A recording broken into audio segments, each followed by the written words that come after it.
They attempted to auction off my $2.3 million cattle operation while I attended my father's burial.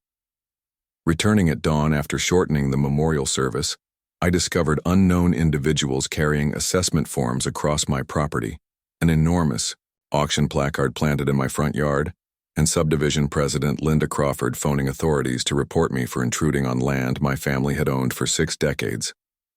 I never joined their homeowners association. I never surrendered an acre, yet they believed my absence provided sufficient opportunity to claim everything I owned. They selected the most inappropriate moment and targeted the wrong rancher. What would your response be if your entire inheritance faced public sale while you grieved 800 miles away? Share your thoughts below, because my next actions transformed their fraudulent sale into complete justice. My name is Mike Thompson, and I represent the 3rd generation operating this Colorado cattle ranch. The 52-acre property I call home has belonged to my family since 1965, when my grandfather purchased undeveloped land and constructed everything by hand. The wooden fencing, the livestock barn, even the gravel pathway to our entrance. Following my wife Lisa's cancer death 3 years ago, only my 17-year-old son David and I maintain the family tradition with our 35 head of cattle. 4 years ago, everything shifted when construction crews built the Ridgewood Valley development, adjacent to my ranch. Within months, they established a homeowners association and selected Linda Crawford as their leader, a former urban planner who relocated from Phoenix with ambitious plans regarding property standards and neighborhood regulations. Linda represents the type who measures lawn height with precision instruments and issues citations for holiday decorations, remaining past January 5th. The conflict began immediately. Initially, Linda alleged my wooden fence extended 20 inches onto their shared space. Next came the smell complaints regarding my livestock during warm seasons. Eventually, she determined my gravel road access violated their decorative entrance design. Each month delivered fresh demands, new ultimatums, renewed attempts to force my compliance with regulations I never accepted. Last Wednesday, I received every child's dreaded phone call. My father suffered a fatal cardiac event in Wyoming. I departed immediately, planning to remain the entire week handling burial preparations and estate matters. David stayed with his closest friend's family while my neighbor Robert Martinez agreed to monitor the cattle morning and evening. Thursday night, David sent a message that froze my blood. "Dad, you must return immediately. Something's happening at our ranch." I drove straight through, arriving as sunrise broke over the eastern peaks. The first sight through my entrance wasn't the familiar view of grazing cattle. 2 men in costly suits were measuring my fence perimeter with surveying instruments. A massive wooden sign dominated my front landscape. Ridgewood Valley Properties, foreclosure auction, Saturday 10 a.m. I parked my pickup and approached, boots grinding on the gravel my grandfather had spread 5 decades earlier. "Gentlemen, what business do you have on my property?" The taller individual barely acknowledged me from his paperwork. "Sir, we're performing a pre-sale evaluation. This property is scheduled for public auction this weekend." "This is my land," I stated, controlling my voice despite the fury building inside. "You're trespassing." That's when the shorter man committed his crucial error. He grinned and declared, "Sir, we possess legal documentation. Please don't obstruct our activities." I reached for my phone to contact law enforcement, but the taller man was already making his own call. "We have complications here," he reported into his device. "Subject is displaying hostility." Minutes later, a silver luxury SUV raced up my driveway, creating a dust cloud that settled on my grandfather's fence posts. Out stepped Linda Crawford, herself, dressed for a corporate meeting rather than stealing someone's ranch at daybreak. "Mr. Thompson," she said with that artificial smile I'd grown to despise, "you're violating a judicial directive. These professionals have complete authority to be present." "What judicial directive?" I demanded. "This is my property, and I want them removed." Linda's expression hardened as she retrieved her phone. "Emergency services? Yes, I need officers immediately. We have an intruder threatening our authorized assessment team." 25 minutes later, Sergeant Anna Rodriguez arrived in her patrol vehicle. I knew Anna. Her son attended school with David and we'd sat together at numerous athletic events. She exited her car appearing genuinely puzzled about why she'd been summoned to my ranch. Linda immediately began her theatrical performance. "Officer, this individual is disrupting a lawful property evaluation. We possess complete authorization, under state statute." "Ma'am," Sergeant Rodriguez said cautiously, "can you present your documentation?" Linda produced a folder containing official appearing papers. The primary document stated, "Notice of Property Seizure," in bold text, signed by something called the Ridgewood Valley Management Authority. According to Linda's paperwork, I owed $52,000 in accumulated penalties and charges for various infractions, and my fence placement constituted illegal land appropriation. I stared at the document in shock. "Anna, I've never seen this document before. I never received any official notification." "Ignorance of subdivision regulations isn't a valid defense, Mr. Thompson," Linda said arrogantly. "The registered mail was attempted repeatedly. Declining to accept delivery constitutes legal recognition. I never refused any correspondence," I protested, showing Sergeant Rodriguez my property documentation and tax receipts. "This ranch has belonged to my family for 60 years. Sergeant Rodriguez examined both sets of papers, her confusion deepening. "Ma'am, according to county documentation, this appears to be Mr. Thompson's legal property. The subdivision has regulatory power under state revised statutes," Linda insisted. "Mr. Thompson's fence violation triggered our forfeiture provision. He owes $52,000 in accumulated penalties." The figures struck me like a physical assault. $52,000 for what? A fence that had stood since before Linda was born. Sergeant Rodriguez appeared as bewildered as I felt. "This clearly represents a civil dispute. I cannot arrest anyone without proper warrants, and I see no evidence of criminal behavior." "Then remove him from subdivision property," Linda demanded, indicating the disputed fence line. "Ma'am, I'm standing on my own land," I said firmly. Sergeant Rodriguez shook her head. "Without a court directive or clear evidence of trespassing, I'm not removing anyone. Both parties must resolve this through legal channels." "The auction is Saturday," Linda snapped. "This delay is costing us thousands in processing fees." That's when I noticed something that intensified my anger. The auction sign wasn't merely on my property. It was positioned 3 feet inside my fence line, planted in earth my family had cultivated for generations. "Linda, that sign is on my property. Remove it immediately or I will." "Touch that sign and I'll have you arrested for destruction of property," she threatened. I attempted calling my attorney, Paul Stevens, but reached his automated message stating he was vacationing until Thursday. 2 other lawyers I contacted had no weekend availability. The timing was flawless, suspiciously flawless. "Timing is everything, Mr. Thompson," Linda said with that same smirk. While we argued, the evaluators continued measuring my fence line with professional equipment. I retrieved my grandfather's original survey from 1965. Aged with time but still legally valid. According to the survey, my fence was actually 2 feet inside my property boundary, nowhere near any violation. "This survey is obsolete," the lead evaluator said dismissively. "We have an updated survey from 2023 showing clear violation." "Updated by whom?" I demanded. "I never authorized any survey of my land." "The subdivision commissioned a professional survey to resolve the boundary conflict," Linda said smoothly. That's when my neighbor Robert Martinez arrived in his weathered pickup truck, dust trailing behind him like a battle flag. Robert was 71 years old and had worked as a county surveyor before retirement. If anyone understood where my fence belonged, it was Robert. "Mike, I tried reaching you," Robert said, climbing from his truck with the stiffness of someone who'd labored with his hands his entire life. "These people were here yesterday too, measuring and photographing." "Sir, this is private subdivision business," Linda said coldly. Robert laughed, a harsh, bitter sound. "Lady, I've resided here 42 years. That fence hasn't shifted an inch since Mike's grandfather constructed it."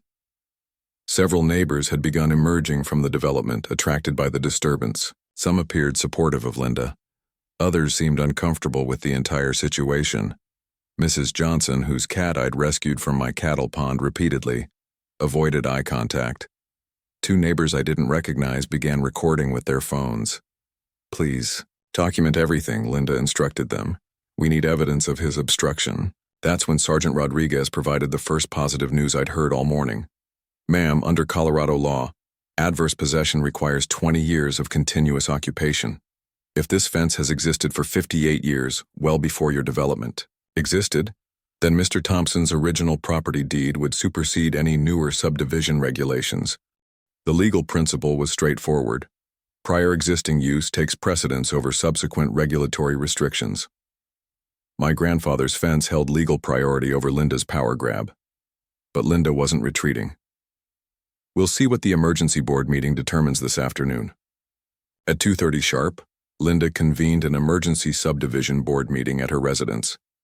Despite being the property owner most affected by their decisions, I wasn't invited. I appeared anyway. "This is a private meeting," Linda said when I knocked on her front door. "You're not a subdivision member." "I'm the property owner you're attempting to steal from," I replied. "I have a right to defend myself." The board consisted of 5 individuals: Linda as president, Dr. Michael Foster as vice president, Rebecca Martinez as secretary, Thomas Liu as treasurer, and Carol Davis as member-at-large. What I discovered later was that Rebecca Martinez worked for Linda's real estate firm, and Dr. Foster had invested $60,000 in Linda's business. The outcome was predetermined from the beginning. I presented my evidence systematically. The original 1965 property deed with survey, continuous tax payment records, and my grandfather's handwritten notes documenting the fence construction. "These are old documents," Linda dismissed. "Current law applies." "According to whose survey?" I demanded. "I never agreed to any survey of my property." Linda produced her professional survey dated April 2023, signed by someone named James Kumar from Rocky Mountain Land Services. I'd never heard of either the company or the surveyor. "I want to contact this surveyor directly," I said. "That's not necessary. The survey is certified," Linda replied quickly. Dr. Foster read from the subdivision covenant. "Any encroachment onto common area constitutes abandonment of property rights." According to their interpretation, I had legally abandoned the disputed strip of land, which then transferred to subdivision authority. Rebecca Martinez produced meeting minutes from 2022, claiming I had been properly notified and failed to respond. I had never received any notification about meetings regarding my property. "Maybe we should postpone until legal counsel reviews everything," suggested Thomas Liu, the treasurer, who appeared increasingly uncomfortable. "I've already contacted Summit Security Services for the auction," Linda announced. "Given Mr. Thompson's aggressive behavior, we need professional security." "You're hiring security to help you steal my land?" I asked. Carol Davis, the only board member who seemed to possess a conscience, spoke up. "Linda, maybe we should reconsider this entire—" "We're proceeding as planned," Linda cut her off. That's when I learned about Colorado Revised Statute 3833-316. Subdivisions cannot claim ownership of property through covenant violations alone. Actual abandonment requires clear intent and physical vacation of property. I had continuously occupied, maintained, and paid taxes on my entire property for decades. The smoking gun appeared when I demanded to see all correspondence they claimed to have sent me. Linda produced emails sent to m.thompson.rancheggmail.com, but my actual email was mike.t.thompson.rancheggmail.com. They had the wrong address. "Typographical errors don't invalidate proper notice," Linda argued. "You never verified my contact information," I pointed out. "How was that proper notice?" Robert Martinez, who had followed me to the meeting, confirmed he'd never seen any surveyors on my property. I check on Mike's place daily. I would have noticed strangers with measuring equipment. "Are you a licensed surveyor?" Dr. Foster asked. "Retired county surveyor, still licensed," Robert replied. "And that fence is exactly where it's always been." When the vote came, it was predetermined. Linda, Dr. Foster, and Rebecca Martinez voted yes to proceed with the auction. Thomas Liu abstained and Carol Davis voted no. The motion passed 3-1-1. You're about to make a serious legal error, I warned them. We'll see about that, Linda replied. Sunday morning brought an even bigger shock. Linda was hosting a pre-auction viewing of my property. 4 potential buyers appeared to tour the ranch I had inherited from my grandfather, led by Linda herself, pointing out development. Potential. I sat on my front porch with my morning coffee, watching strangers walk around my land like they owned it. Every time potential buyers approached the house, I stood up and introduced myself politely. Hi, I'm Mike Thompson. I own this ranch. Are you interested in buying stolen property? The first buyer, a Denver developer in an expensive suit, left immediately after talking to me. The second buyer, a young couple, seemed torn between Linda's sales pitch and my warnings. The third was a real estate investor who started asking Linda detailed questions about title insurance. Ma'am, I'll need to see clear title before I consider bidding, the investor said.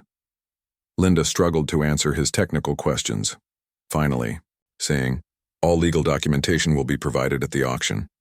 My neighbor across the street, Carlos Hernandez, had been filming everything from his bedroom window. Carlos was 25 years old and ran a YouTube channel called Mountain Life Reality, with 52,000 subscribers. Mike, this is insane, Carlos said, jogging over with his camera. I'm posting this online. I was initially reluctant, but after seeing Linda's auction flyers posted around the development, I agreed to let Carlos document what was happening. That Sunday evening, Carlos went live on YouTube with the title, Insane, Subdivision Trying to Steal Neighbor's Ranch. The live stream attracted 1,200 viewers in the first hour, with comments flooding in from across the country supporting my fight. By Monday evening, local news reporter Jennifer Kim from Channel 7 had called asking for interviews. When she contacted Linda for comment, Linda initially agreed, then changed her mind. Dr. Foster refused to speak with reporters entirely. Channel 7 ran the story Monday night. Subdivision ranch seizure sparks legal questions. Meanwhile, my son, David, had been conducting research of his own. He discovered that Colorado requires specific permits for property auctions, and no permit had been filed by the Ridgewood Valley subdivision. Dad, they don't have legal authority to hold an auction, David told me. I called the county clerk's office Tuesday morning and confirmed David's research. The clerk explained that Colorado law requires a 30-day advance permit for property auctions, and the permit must include proof of ownership or legal authority. Sir, they can't legally hold an auction without proper permits, the clerk confirmed, but Linda doubled down on her scheme. She hired Summit Security Services for auction day, 2 armed guards, a patrol car, and traffic barriers. When I confronted the security supervisor, he looked uncomfortable. Sir, we're just here to maintain order, he said. What if I told you this property isn't legally theirs to auction? I asked. The supervisor promised to review their contract with the subdivision. All property auctions in Colorado require state-issued permits under revised statute 12-14-401. The permits must include proof of legal ownership or a court order. Unlicensed property auctions constitute fraudulent business practices. Takeaway: always verify auction permits before bidding on any property. The neighborhood was splitting into factions. The Nextdoor app exploded with arguments between pro-Mike and pro-Linda residents. Several neighbors came forward with their own stories of subdivision harassment under Linda's leadership. Mrs. Johnson finally spoke up. Linda tried to fine me $2,500 for planting roses in my front yard. I contacted the Colorado Bar Association for an emergency referral and got the name of Maria Chen, a property rights attorney who specialized in exactly these kinds of cases. This sounds like actionable fraud, Maria told me over the phone. I can meet with you Wednesday morning. Tuesday night, Linda sent me a certified letter demanding I vacate the property by Friday, claiming continued trespass violated a restraining order I'd never heard of. When I called Maria Chen's office, her assistant confirmed that no restraining order had been filed in my name. Mr. Thompson, Someone is lying to you about court orders, Maria said. Wednesday morning's meeting with attorney Maria Chen changed everything. Maria was a sharp woman in her 40s who specialized in property rights cases, and she'd seen enough subdivision fraud to recognize it immediately. Mike, bring me every document you've received from this subdivision, she said, spreading papers across her conference table like a detective investigating a crime scene. As Maria examined the paperwork, her expression grew increasingly grim. Finally, she looked up with a mixture of anger and excitement. Mike, I don't think this subdivision has any legal authority over your property whatsoever. Maria pulled out the original development plat from 2020, which clearly showed subdivision boundaries that excluded my pre-existing ranch property. The developer agreement specifically stated, pre-existing properties retain full autonomy. Your land was intentionally excluded from subdivision jurisdiction, Maria explained. They have zero legal authority over your property. The smoking gun came when Maria discovered that Linda had filed an amended covenant extension in 2022, claiming to extend subdivision authority over adjacent properties. But the extension was never approved by the County Planning Commission and was never signed by affected property owners. Friday evening, Ridgewood Valley split into warring factions. Pro-Mike signs appeared in 28 yards while only 5 displayed pro-Linda signs. Several residents posted Fire Linda signs, and a civil war was brewing regardless of the auction outcome. The sheriff's office reviewed all evidence Friday evening and prepared for potential arrests. Sheriff, this looks like clear fraud, Sergeant Rodriguez reported. We'll have units on scene tomorrow, Sheriff Martinez confirmed. Be prepared to make arrests. In a final desperate move, Linda contacted 3 private investigators to dig up dirt on my family. They found nothing. My record was spotless.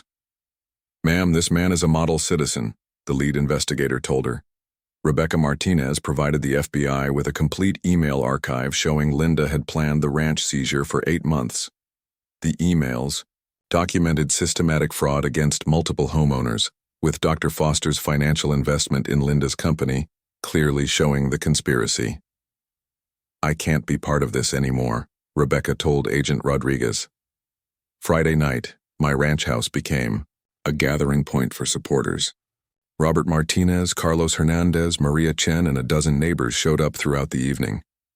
Mike, we're ready for tomorrow, Maria said with quiet confidence. Let's go get my land back, I replied. Saturday morning dawned clear and cold, with frost covering the pasture grass that crunched under our boots. By 6 a.m., my supporters had gathered at the ranch. Maria Chen with her briefcase full of legal ammunition, Robert Martinez carrying his surveying equipment, Carlos Hernandez with professional camera gear, and James Kumar with documentation proving his signature had been forged. 28 neighbors from the development joined us, along with 4 news crews setting up cameras. Sheriff's deputies positioned themselves strategically around the property. Whatever happens today, we tell the truth, I told the gathered crowd at EQ. 7 a.m. sharp, Linda arrived in her white Mercedes SUV with Dr. Foster riding shotgun. Behind them came 2 men in tactical gear from something called Patriot Defense Services, unlicensed security that looked more like intimidation than protection. Mike, those aren't real security, Maria whispered. They're here to scare people. By 8 a.m., 75 people had gathered at my ranch entrance, a mix of supporters, curious neighbors, potential bidders, and media. Carlos's live stream was broadcasting to 22,000 viewers across the country, with news helicopters circling overhead, like mechanical vultures. Linda looked increasingly panicked as the crowd grew, her earlier confidence evaporating in the morning sunlight. At 8:30, Maria approached Linda with the emergency injunction papers. Ms. Crawford, you are legally required to halt this auction, Maria announced loud enough for the cameras to hear. I don't recognize your authority, Linda replied defiantly. This is a court order, not a request, Maria said calmly. In an act of desperation that sealed her fate, Linda tore up the injunction papers in front of rolling news cameras. Sheriff Martinez arrived with 4 deputies at exactly 9 a.m. He examined Maria's injunction carefully before addressing Linda directly. Ma'am, this is a valid court order.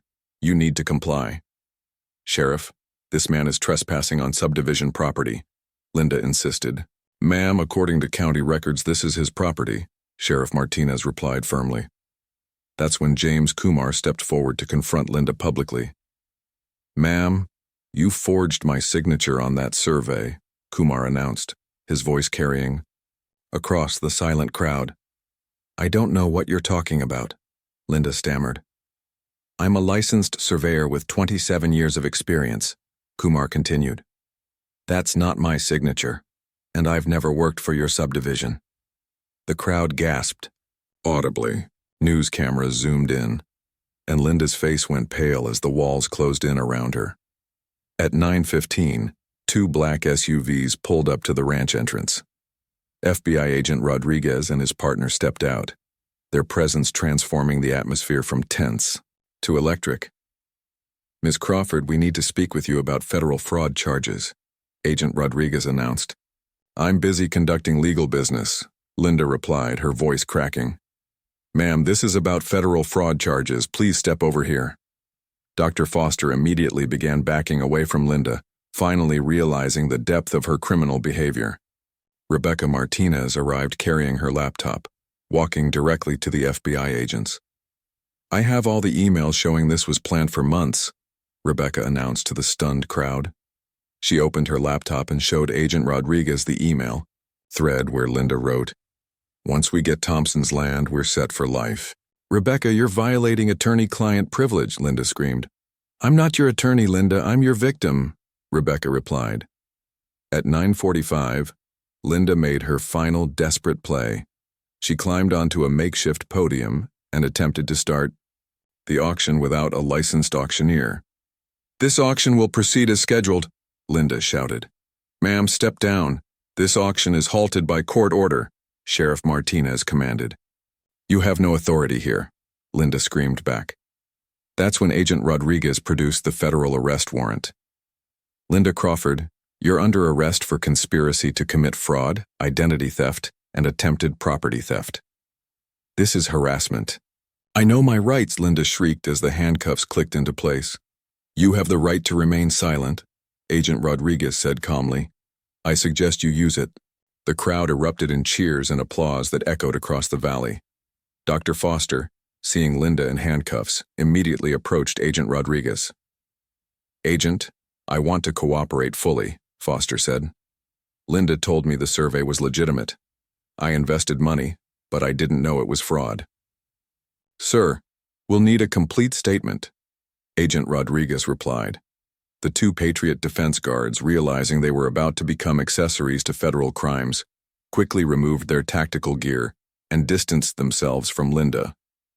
Ma'am, we're just here for crowd control, one guard told the sheriff.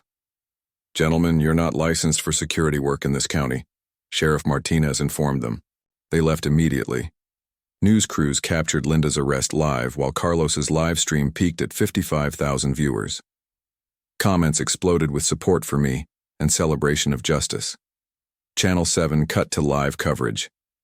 Breaking subdivision president. Arrested for fraud. Neighbors who had supported Linda began apologizing to me directly. Mike, I'm so sorry, Mrs. Johnson said with tears in her eyes. Linda threatened to fine me if I didn't support her. Mrs. Johnson, you were scared. I understand completely, I replied. Former Linda supporters openly expressed their anger about being deceived and manipulated. Finally, I walked over to the auction sign that had started this whole nightmare. Sheriff, can I remove this from my property now? I asked. It's your land, Mr. Thompson, Sheriff Martinez said with a slight smile. I grabbed the wooden sign and pulled it out of the ground, soil that had belonged to my family for 58 years. The crowd cheered as I broke the sign over my knee, the crack echoing like a gunshot across the ranch. Sheriff Martinez stepped up onto my front porch steps, his voice carrying across the crowd of 220 people now gathered on my land. Ladies and gentlemen, I'm holding a federal arrest warrant, he announced, the morning air so still you could hear every word echo off the barn walls. He read the charges slowly and clearly. Linda Crawford is under arrest for conspiracy to commit fraud, identity theft, wire fraud, and attempted theft of real property. As Agent Rodriguez guided Linda toward the FBI vehicle, she twisted around and screamed at the crowd, "This is my community. I built this place. You're all going to regret this." But the crowd had turned completely. Former supporters were openly expressing their anger at being deceived. "Linda, you lied to all of us," Mrs. Johnson shouted, her voice shaking with emotion. "You tried to fine me $3,500 for my garden shed," added Mark Chen, a homeowner who'd been quiet until now. The pattern was becoming clear. Linda had victimized the entire community with her fraudulent authority. The crowd began chanting, "Lock her up! Lock her up!" I stepped up onto my front porch steps, the same wooden planks my grandfather had built in 1965. The crowd fell silent, 220 faces looking up at me expectantly. News cameras focused on my face as I spoke into the Channel 7 microphone. "This land belonged to my grandfather, my father, and now me," I said, my voice steady and calm. "It's been in our family for 58 years. I pulled out the original 1965 property, deed yellowed with age but legally bulletproof. This document predates every house in that development," I continued, holding it up for the cameras. "This fence was built before Linda was even born." I paused, looking out over the faces of my neighbors, some who had supported me, others who had been deceived by Linda's lies. "And this ranch will be here long after she's forgotten." The crowd erupted in sustained applause that rolled across the valley like thunder. Maria Chen stepped up to address the media clustered around us. "Today we proved that property rights still matter in America," she announced. "No subdivision, no matter how corrupt, can steal a family's land through forged documents and fraudulent claims." She gestured toward the FBI vehicle where Linda sat handcuffed in the back seat. Linda Crawford thought she was above the law. She thought she could intimidate a rancher into giving up his family's legacy. She was wrong. "Mike, this is a fraudulent document. Linda forged your consent." I remembered my grandfather telling stories about negotiating with the original developer back in 2019. Grandpa had been adamant about maintaining independence from any homeowners association. I found his handwritten notes tucked inside the family Bible, detailed records of his meeting with the developer, who promised the ranch would never be subject to subdivision interference. Maria made some phone calls and uncovered even more damning evidence. The original developer had sent an email to the county planner stating, "Thompson Ranch property must remain exempt from all subdivision authority." The county's planning approval specifically excluded my ranch from subdivision jurisdiction. "Mike, you have ironclad legal protection," Maria said. "This subdivision never had any right to regulate your property." But the fraud went deeper. Maria contacted the surveyor, whose name appeared on Linda's boundary survey. James Kumar of Rocky Mountain Land Services. "I never surveyed any property for Ridgewood Valley subdivision," Kumar told Maria over speakerphone. "That signature is forged." Kumar was furious. "This is identity theft. I'm filing criminal charges immediately." Maria's investigation into Linda's business revealed the financial motive behind the fraud. Linda's real estate company had an exclusive listing agreement for my ranch property, which would net her a $150,000 commission on a forced sale. Dr. Foster's wife also worked for Linda's company. "This is a criminal conspiracy for financial gain," Maria concluded. Within hours, Maria had filed an emergency injunction to stop Saturday's auction and requested a criminal investigation for fraud, forgery, and conspiracy. She also filed complaints with the district attorney's office and the state real estate commission. "We're not just stopping the auction, Mike. We're ending their entire scheme." Thursday morning, my kitchen transformed into a war room. Maria Chen spread legal documents across my dining table while Robert Martinez, Carlos Hernandez, and surveyor James Kumar gathered around like generals planning a battle. "We have 48 hours to build an airtight case," Maria announced, pointing to a timeline she'd drawn on my whiteboard. The evidence was overwhelming. My original 1965 property deed, the 2019 developer agreement excluding my ranch, county planning, approval with exemption clause, the forged survey with stolen signature, and Linda's real estate listing showing her financial motive. "This is the most solid property rights case I've ever seen," Maria said with satisfaction. We assembled our expert witnesses, Robert as retired county surveyor who could testify about original boundaries, James Kumar whose signature was forged, retired property attorney Bob Sullivan who understood subdivision law, county clerk Lisa Martinez who could confirm missing auction permits, and even James Walsh, the original development developer and Rebecca Martinez's ex-husband. Maria had discovered that Linda never filed a proper lien against my property. Colorado law requires a specific legal process for property liens, and Linda's $52,000 fine had no legal foundation. "You can't just declare someone owes money without due process," Maria explained. The case was so clear-cut that Maria contacted the FBI's white-collar crime division. The pattern of fraud, forged documents, identity theft, conspiracy, potentially crossed federal jurisdiction lines. FBI agent Rodriguez agreed to investigate after reviewing our evidence. "This appears to be systematic fraud," he confirmed. Carlos coordinated media strategy, reaching out to larger YouTube channels for coverage. The Legal Eagle channel agreed to analyze the case, and local news stations were requesting interviews. "Stay factual, stay calm, let the evidence speak," Maria advised. Meanwhile, the community was mobilizing. A Save Mike's Ranch group formed on Nextdoor with 142 neighbor signatures supporting me. Mrs. Johnson revealed that Linda had threatened her with a $6,000 fine for her garden, and 4 other homeowners came forward with similar harassment stories.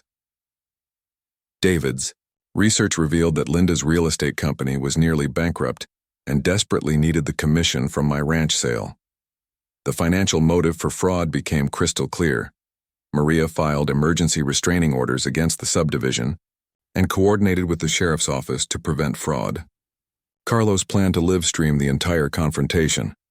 "We turned their auction into their downfall," Maria said. Under Colorado's Consumer Protection Act, fraudulent real estate practices carry criminal penalties, identity theft like forging. Kumar's signature is a federal crime. Conspiracy to commit fraud can result in 5-year sentences. Takeaway: white-collar crime prosecution requires a clear paper trail, and we had one. Our backup plans covered every contingency: emergency injunction to stop the auction legally, sheriff's arrest of Linda for fraud, public exposure destroying Linda's business, or federal charges ending the scheme permanently. "We're not just winning," Maria told me. "We're making sure this never happens to anyone else." Thursday evening, I called David at his friend's house. "Son, this might get ugly tomorrow." "Are you ready, Dad? Grandpa didn't raise quitters, neither did you." Robert Martinez clapped me on the shoulder. "Mike, your grandfather would be proud." "Tomorrow we restore justice," Maria said with quiet confidence. That night, Maria's subpoenas had uncovered Linda's email trail showing premeditation and conspiracy. One email to Dr. Foster read, "Once we get Thompson's land, we split the profit." His reply, "Are you sure this is legal?" Linda's response, "Legal is what we make it."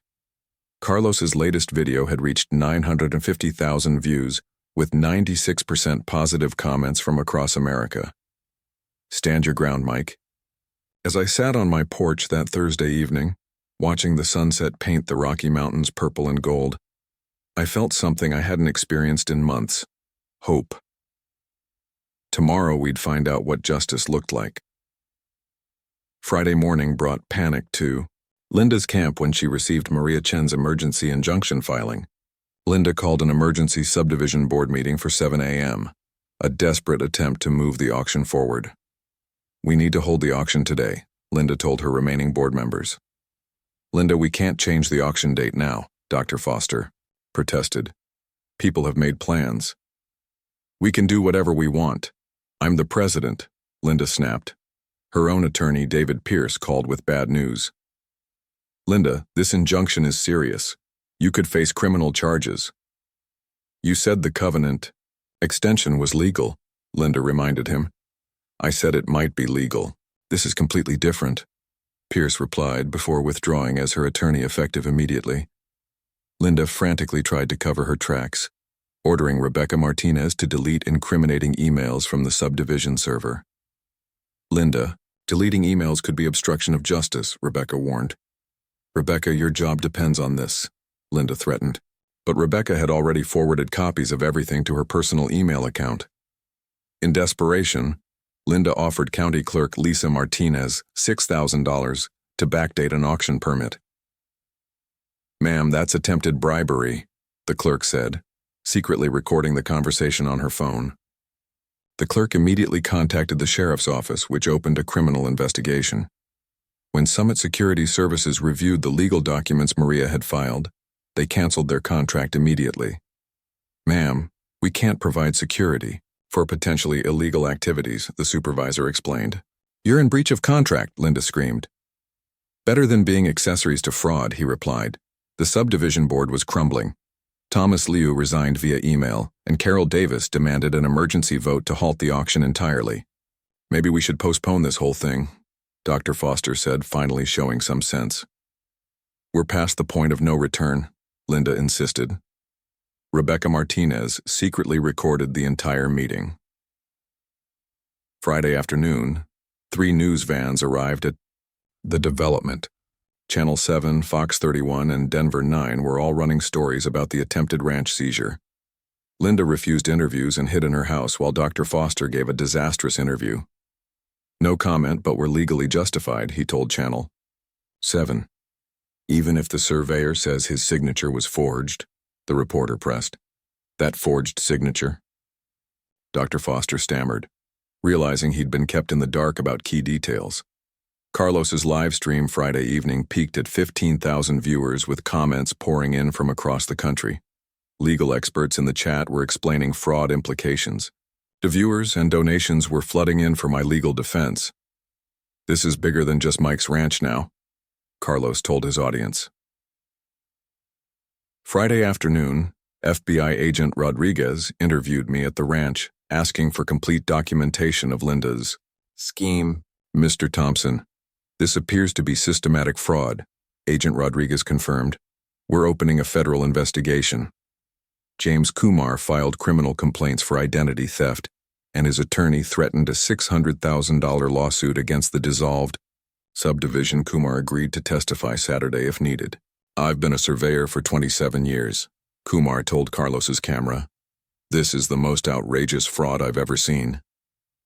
Using email to perpetrate fraud falls under the federal wire fraud statute, crossing federal jurisdiction. Identity theft for financial gain carries mandatory sentencing guidelines. Conspiracy charges can be filed against all participants. Takeaway: federal fraud prosecution has a 97% conviction rate. Maria's voice grew stronger. This ranch is legally, morally, and rightfully Mike Thompson's. It always has been, and it always will be. Sheriff Martinez addressed the news cameras directly. This investigation revealed systematic fraud against multiple homeowners in this community, he said. We will be reviewing all subdivision actions under Linda Crawford's leadership over the past 4 years. He looked seriously into the camera. Property owners who believe they were victimized by fraudulent fines or harassment should contact our office immediately. Colorado will not tolerate this type of white-collar crime. FBI agent Rodriguez stepped forward with his own message. Today's arrests send a clear message to anyone considering similar schemes, Agent Rodriguez announced. Using forged documents to steal property is a federal crime with serious consequences. His voice carried the weight of federal authority. We will prosecute anyone who attempts to defraud Colorado homeowners. Property theft schemes will be met with the full force of federal law. James Kumar, the surveyor whose signature had been forged, spoke to Channel 7's reporter. My professional reputation was stolen along with my signature, Kumar said, anger evident in his voice. I've never seen such blatant forgery in 27 years of surveying. This fake survey could have destroyed an innocent family. He gestured toward me. Justice was served today, but real damage was done to my profession and this community. In Colorado, property ownership established by chain of title cannot be extinguished by administrative action alone. Original deeds supersede all subsequent covenants when property was excluded from subdivision jurisdiction. Forged surveys constitute both state and federal crimes with enhanced penalties. Takeaway: Always verify surveyor credentials and demand to see original documentation before accepting any boundary claims. Dr. Foster, looking pale and shaken, approached me directly in front of the cameras. "Mike, I owe you a personal apology," he said, his voice barely above a whisper. "I was deceived by Linda's lies and documentation. I invested money in what I thought was legitimate business." He shook his head in disbelief. "I should have verified the legal documents myself instead of trusting her claims." Dr. Foster announced his immediate resignation from the subdivision board. Rebecca Martinez, the former secretary who had blown the whistle on Linda's scheme, addressed the crowd with tears in her eyes. "I worked for Linda, but I couldn't stay. Silent when I realized the scope of her fraud," Rebecca said. "She threatened my job if I didn't help with forged documents and fake notifications." She held up her laptop. "I saved all the emails proving this was planned for months. Mike Thompson deserves justice, and he got it today." As Linda was loaded into the FBI vehicle, she made one final, desperate attempt to maintain her innocence, screaming at me through the car window. "This isn't over, Thompson. I'll appeal everything. You haven't won anything." I walked calmly to the FBI car, my boots crunching on the gravel driveway my grandfather had laid down 50 years ago. Agent Rodriguez rolled down the window so Linda could hear me clearly. "Linda," I said, my voice quiet but carrying across the silent crowd. "This land has been in my family for 58 years. It'll be here for 58 more." I paused, looking directly into her eyes. "You won't be." Linda fell silent, finally understanding that her scheme was finished. Carlos Hernandez captured the crowd, helping me destroy the auction materials. The auction banner was torn down amid cheers, with Carlos live, streaming the banner destruction to 58,000 viewers. Comments flooded in with celebration from across America. "Some things are not for sale," I announced to Carlos's camera. "Family land is one of them." News photographers captured the perfect image, me standing in front of my grandfather's ranch. House, American flag flying in the morning breeze, cattle grazing peacefully in the background pasture, with the original fence line clearly visible and unmarked by any encroachment. The caption would read, "Colorado rancher defeats subdivision land grab." That image became a symbol of property rights victory across the internet. 1 month later, the legal aftermath was swift and decisive. Linda pleaded guilty to federal fraud charges and was sentenced to 4 years in federal prison, plus $600,000 in restitution to her victims. Dr. Foster received probation for conspiracy and paid a $60,000 fine. Rebecca Martinez was granted immunity for her cooperation with federal investigators. The FBI investigation revealed that Linda had defrauded 19 other homeowners in the development with fake fines and fraudulent enforcement actions. The Ridgewood Valley subdivision held emergency elections to replace the entire board. Carol Davis was elected as reform president, and her first official act was issuing a formal written apology to me on behalf of the community. The new board completely rewrote the subdivision covenants to prevent future power abuse, fired the corrupt property management company, and established a transparent complaint process with actual due process protections. James Kumar won a $800,000 lawsuit against the dissolved subdivision for identity theft and professional defamation. "My reputation was restored and my profession was protected," Kumar told the local news. Linda was permanently banned from the real estate industry. 6 months after the auction that never happened, I hosted the first annual Property Rights Victory Festival on my ranch. Over 600 people attended from across Colorado, with live music, barbecue, and speeches about constitutional rights and standing up to corruption. The festival raised $52,000 for a legal defense fund to help other homeowners fight subdivision abuse, the exact amount Linda had claimed I owed in fraudulent fines. "This land brought our community together," I told the crowd as the sun set over the Rocky Mountains. "Sometimes it takes a crisis to remind us what really matters."